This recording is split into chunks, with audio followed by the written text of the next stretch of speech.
Laxmikant, spectrum, ऐसे book पढ़ना आज की डेट में रेलेवेंट भी है कि नहीं। मेरे पीछे देखोगे यहाँ पे बुक्स भरी पड़ी हैं, यहाँ पर भी बुक्स रखी हैं, और ये मेरे अभी के नोट हैं जो कि मैंने इस साल जनवरी में बनाना स्टार्ट करे थे। और यही जो नोट्स हैं इनके बारे में मैं पूरी वीडियो में बताऊंगा, और आगे जो तुम्हारी पूरी तैयारी होगी वो इन्हीं के जरिए होगी। तुम मुझे केवल 2 महीने दो। मैं नहीं कहता यूपीएससी के लिए 1.5 साल 2 साल लगते हैं। जो तुम्हारा कोर है, जो तुम्हारा स्टैटिक है, मैं 2 महीने में करा सकता हूँ। हिस्ट्री, ज्योग्राफी, इकोनॉमिक्स और पॉलिटी, ये 4 सब्जेक्ट हैं जो कि तुम्हारे बहुत ज़्यादा वेटेज रखते हैं, क्योंकि ये तुम्हारा मेंस में भी आता है, ये तुम्हारा प्री में भी आता है। अब इसी से रिलेट होकर तुम्हारा इन्वायरमेंट हो जाता है, इसी से रिलेटेड तुम्हारा साइंस एंड टेक होता है। ठीक है, जब तुम ये 4 पे अपना कोर बना लेते हो तो बाकी के सब्जेक्ट तुम्हारे लिए बड़े आसान हो जाते हैं। इसीलिए सबसे पहले इन 4 सब्जेक्ट के ऊपर हम फोकस करेंगे। लेकिन उससे पहले बात कर लेते हैं कि 2020 के आसपास जब मैंने अपनी प्रिपरेशन स्टार्ट करी थी, तब ऐसा होता था कि मार्केट में, क्योंकि उस टाइम पर यूट्यूब पर भी ज़्यादा चीज़ें अवेलेबल नहीं थी, उस टाइम पर एआई नहीं था, तब ऐसा ज़रूर था कि लोग बोलते थे कि 6 से लेकर के 12th तक की हमें एनसीईआरटीज़ करने चाहिए। वो मैंने करी हैं 4-4, 5-5 बार 6 से लेकर के 12th तक की एनसीईआरटीज़ करी, वो दूसरे रूम में रखी हैं बुक। फिर उसके बाद सुना कि एडवांस बुक करना बहुत ज़रूरी होता है। अगर आप कोचिंग भी करते हो, कोचिंग के बाद भी आपको एडवांस बुक पढ़ना चाहिए, तो ये रखी हैं। तमिलनाडु बोर्ड की भी हैं, ओल्ड एनसीईआरटीज़ भी हैं, और new advance book spectrum, Laxmikanth, Ramesh Singh, Shankar IAS, सब भरी पड़ी हैं। लेक्सिकन वगैरह यहाँ पर ये सब रखी है, नितिन सिंघानिया की भी है। तो ये सारी बुक, इतने बुक बार बार पढ़ने का क्या मतलब है। जब तुम 6 से लेकर के 12 तक की एनसीईआरटी पढ़ते हो तो वहाँ पर तुम्हें एक बेसिक डिटेल जानकारी मिल जाती है। उसके बाद जब तुम इन किताबों पे आते हो तो इनमें भी वही जानकारी होती है, पर थोड़ी डिटेल्ड में हो जाती है। और जब तुम कोचिंग में पढ़ते हो तब भी वही पढ़ाते, वो तुम्हें एकदम, अगर कोचिंग अच्छी होगी तो वो तुम्हें प्रिसाइज पढ़ाएंगे। लेकिन ज़्यादातर कोचिंग में ऐसा होता नहीं है, क्योंकि उन्हें बैच चलाना है। भाई मैंने एक चीज़ नोटिस करी, एक बंदा है जो 1 साल के हिस्ट्री के बैच में वही सेम चीज़ करा रहा है। मतलब कि 1 साल का हिस्ट्री का बैच है वो, क्योंकि सिलेबस सेम है, पढ़ाओगे तुम सेम, लेकिन वो हिस्ट्री कुछ 40 दिन में, 45 दिन में कंप्लीट करा देता है। 2 साल के बैच में वही हिस्ट्री का टाइम दुगना हो जाता है। ऐसा क्यों हुआ? मतलब कि या तो फिर जो 1 साल का बैच है वो तुम्हारा गड़बड़ है, उसमें तुम ठीक नहीं पढ़ा रहे हो, और 2 साल के बैच में तुम हिस्ट्री को डबल कर देते हो, उसका टाइम डबल हो जाता है। ये केवल एक जो कोचिंग इंडस्ट्री है उसका साइज इसीलिए बड़ा हो रहा है क्योंकि एस्पिरेशन बेची जा रही है। मैं तुमसे कहता हूं मैं तुम्हारी तैयारी फ्री में करा दूंगा, जल्दी करा दूंगा, कम मेहनत में करा दूंगा। यूपीएससी कोई बुक लिस्ट नहीं देती है। यूपीएससी केवल तुम्हें 2 चीज देती है, एक है तुम्हारा सिलेबस और एक है पीवाईक्यूज। इसके अलावा अगर तुम इधर उधर भटकते हो तो भटकते रह जाओगे। अब ये स्पेक्ट्रम कहाँ गई, ये रखी है स्पेक्ट्रम, इतनी मोटी किताब है, और जबकि ये शायद 4 साल पुरानी हो चुकी है स्पेक्ट्रम, इतनी मोटी। लेकिन है ये किस लिए? पहले ये इतनी बड़ी नहीं थी, अब इससे भी ज़्यादा थोड़ी और बल्कि हो चुकी है बुक। इसके पीछे की ये वजह है क्योंकि ये लोग क्या करते हैं, जब भी पीवाईक्यू आता है, कुछ भी मतलब कि क्वेश्चन आया, पीवाईक्यू हो गया, वो उसी के टॉपिक ऐड करते जाते हैं। तो ये बन जाता है कि ये बुक यूपीएससी के लिए है। ये सारी एक इंडस्ट्री का गेम है, मैं तुम्हें उससे बहुत दूर ले जाना चाहता हूँ। यूपीएससी ने तुम्हें टॉपिक बता दिए, एंशिएंट हिस्ट्री आ रही है, मेडावल, मॉडर्न, ये सारी आ रही है, ज्योग्राफी आ रही है, इकोनॉमी आ रही है। लेकिन जब तुम उसमें प्रिसाइज जाओगे, कुछ कीवर्ड भी यूपीएससी ने मेंस के लिए दे दिए, प्री के लिए नहीं दिए हैं। लेकिन वो पता कैसे चलता है? जब तुम जाके पीवाईक्यूज को एनालाइज करते हो। मैंने 2011 से लेकर के अभी तक के प्री के, मेंस के, सबके पीवाईक्यूज एनालाइज करे हैं। तुमसे जो जितने लोग भी तैयारी कर चुके हैं, अगर मैं तुमसे पूछूं ज्योग्राफी जो है, ज्योग्राफी में सबसे ज्यादा वेटेज किसका है बताओ? केवल प्री का बता दो मुझे।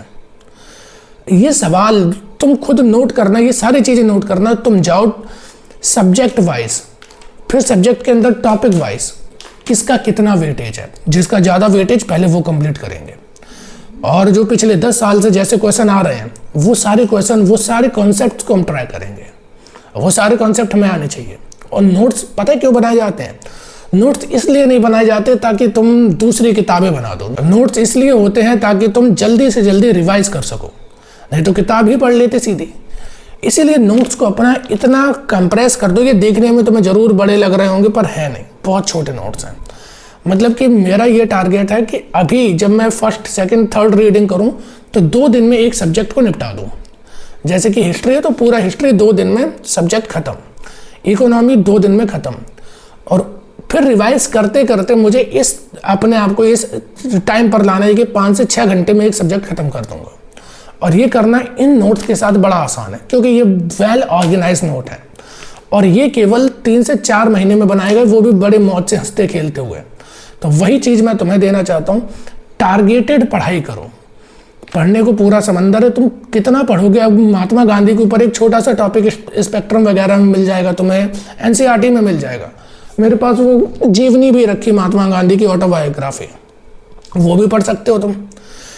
तो हिस्ट्री पढ़ने का कोई एंड नहीं है, या पूरे सिलेबस का भी कोई एंड नहीं, तुम नहीं कर सकते हो।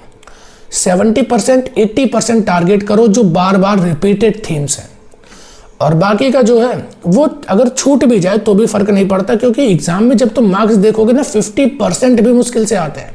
उतने में तुम टॉपर हो 50% में, फिर तुम्हें 100% कवरेज क्यों करनी है। ये कोचिंग वाले एक बहुत बड़ा हवा, एक बबल बना रहे हैं।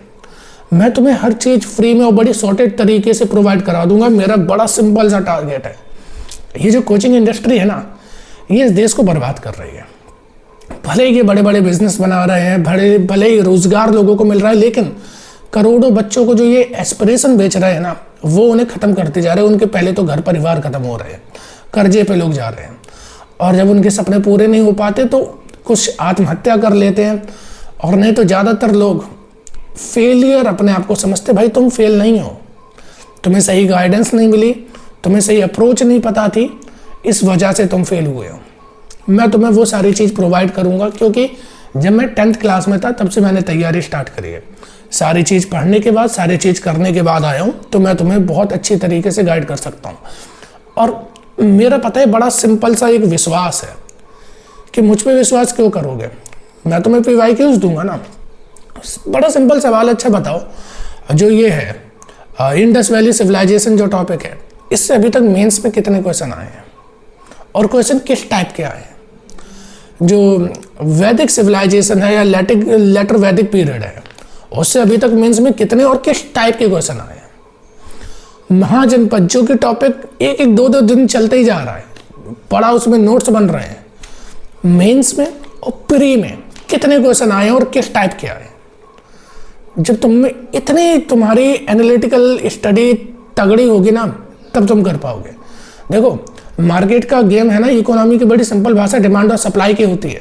बस यहाँ पे भी वही है, तुम्हें किताब नहीं पढ़नी है, तुम्हें टॉपिक भी छोड़ो चलो, जो यूपीएससी की डिमांड है अगर तुम वो सप्लाई कर पा रहे हो देन यू आर सिलेक्टेड। सीधी बात है, बड़ी सिंपल है। अगर तुम उनकी डिमांड को पूरा कर रहे हो तो तुम्हारा हो जाएगा, और अगर डिमांड पूरी नहीं कर पा रहे हो तो तुम्हारी ऐसी तैसी हो चुकी है। तो अब नोट्स पर आते हैं अपना, ठीक है। ये पूरा PYQ का सेक्शन है, ये मेंस के लिए है। देखो मैं तुम्हें बता दूं, मेरी कोई कोचिंग इंडस्ट्री तो है नहीं कि मैं, या मेरी कोई क्लासेस चलती हूँ और मैं वो चलाऊंगा अभी नहीं, कभी नहीं कर रहा। ये है, ये क्या है, सोशल जस्टिस का। सबसे पहले तो ये PYQs सिविल डेली IS के हैं। इन्होंने क्या करा है कि थीम वाइज, जैसे कि सोशल जस्टिस जो टॉपिक है उसमें एक है, सिलेबस में लाइन दे रखी है, welfare scheme for the vulnerable section of the population by the centre and the state, the performance of this scheme और mechanisms, law institution and bodies constituted for the protection and betterment of the vulnerable section. ठीक है, ये line है। अब इसके नीचे इन्होंने topic wise, theme wise, micro theme wise divide करा है। थीम, माइक्रो थीम और फिर उनकी क्वेश्चन की डिमांड कैसा है कि चाइल्ड से रिलेटेड क्वेश्चन 2016 में आया था, 12.5 नंबर का क्या था, explain the provision of the national child policy and throw light on the status of its implementation. समझ में आया कि एक चाइल्ड पे एक क्वेश्चन आया था, कब 2016 में आया, जब ये पॉलिसी नेशनल चाइल्ड पॉलिसी बनी थी। फिर उसके मतलब कि इम्प्लीमेंटेशन के ऊपर आया था सवाल ये कि कितना वो सही रहा है। ऐसे ही right of person with disability act, disable से 2 क्वेश्चन आए हैं और दोनों ही इसी एक्ट से रिलेटेड आए। एक 2017 में आया था क्योंकि 2016 में ये एक्ट बना था, और क्वेश्चन क्या था, effective mechanism for the empowerment inclusion of the intended beneficiary in the society. इस एक्ट के बारे में बताना था बस। 2022 में ये सवाल दोबारा रिपीट होता है। यही एक्ट है कि ये केवल एक लीगल डॉक्यूमेंट बन के रह चुका है without intense sensitization of the government functions and the citizen regarding disabilities. कि अब उसकी इंप्लीमेंटेशन पे पूछ ली, पॉलिसी पुरानी हो जाती तो उसके इंप्लीमेंटेशन पर पूछ लेते, पॉलिसी नई आई होती तो पॉलिसी पे पूछते हैं। वेलफेयर एंड डेवलपमेंट से रिलेटेड क्वेश्चन आए तो तुम्हें ऐसे क्वेश्चन पता पड़ेंगे कि वो उसमें क्या पूछा जा रहा है, किस टाइप से पूछा जा रहा है। आगे चलकर हम जब करंट अफेयर पढ़ेंगे और किस टाइप से हमें लिंक करना है, क्या क्या प्रॉब्लम्स हमें लिखनी है। पता है यूपीएससी इज नॉट अबाउट कि तुम्हें सब पता हो, तुम्हें थोड़ा थोड़ा पता हो। जैसे कि चलो मैं तुम्हें सिंपल, क्योंकि सोशल जस्टिस अभी तुम नए हो तो तुम्हें इतना समझ में नहीं आ रहा होगा। आगे आने वाली क्लास में सबसे पहले हम सिलेबस पर ही बात करेंगे, फिर हम मेंस और प्री पर बात करेंगे, फिर हम स्ट्रेटेजी पर बात करेंगे, फिर मैं तुम्हें सब्जेक्ट वाइज लेकर चलूंगा। मैं तुम्हें सब्जेक्ट वाइज भी छोड़ो, हिस्ट्री में जैसे कि आए तुम अब पहले के एज में गए, तुम पैलियोलिथिक मेसोलिथिक तुम पढ़ रहे हो, ठीक है। अब वहाँ पे मैं तुम्हें बताऊंगा कि कैसे पढ़ना है, क्या पढ़ना है, कितना पढ़ना है। देखता हूँ लोग 3-3, 4-4 दिन लगे रहते हैं, 10-10, 20-20 पेज के नोट्स बना लेते हैं।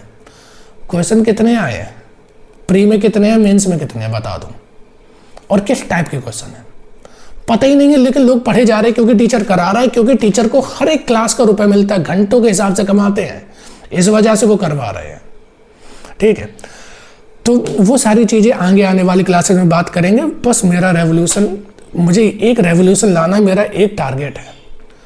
तुम पढ़ो, फ्री में पढ़ो, मैं तुम्हें हर एक चीज़ प्रोवाइड कराऊंगा, हर एक चीज़ मैं तुम्हें तरीका बताऊंगा, एक एक टॉपिक बताऊंगा। तुम एक टॉपिक कर लेना ना मुझसे, PYQs देखना जाके, तुम्हें खुद में कॉन्फिडेंस आ जाएगा, तुम लिख के देख लेना। बस मुझे एक चीज़ चाहिए, ईमानदारी। इस पढ़ाई में भी नहीं, केवल आगे चल के जब तुम एक छोटे लोअर स्ट्रेटा से, क्योंकि जिनके पास लाखों हैं वो बड़ी कोचिंग में जाएंगे, वो नहीं देखेंगे, लेकिन जो लोअर स्ट्रेटा के जो स्टूडेंट है ना, जिनके पास नहीं है, वो इधर उधर जुगाड़ करके कर रहे हैं, जब तुम बन जाना तो ईमानदारी से काम करना, बिकॉज ये देश बनाना है, अपना है, इसलिए बनाना है।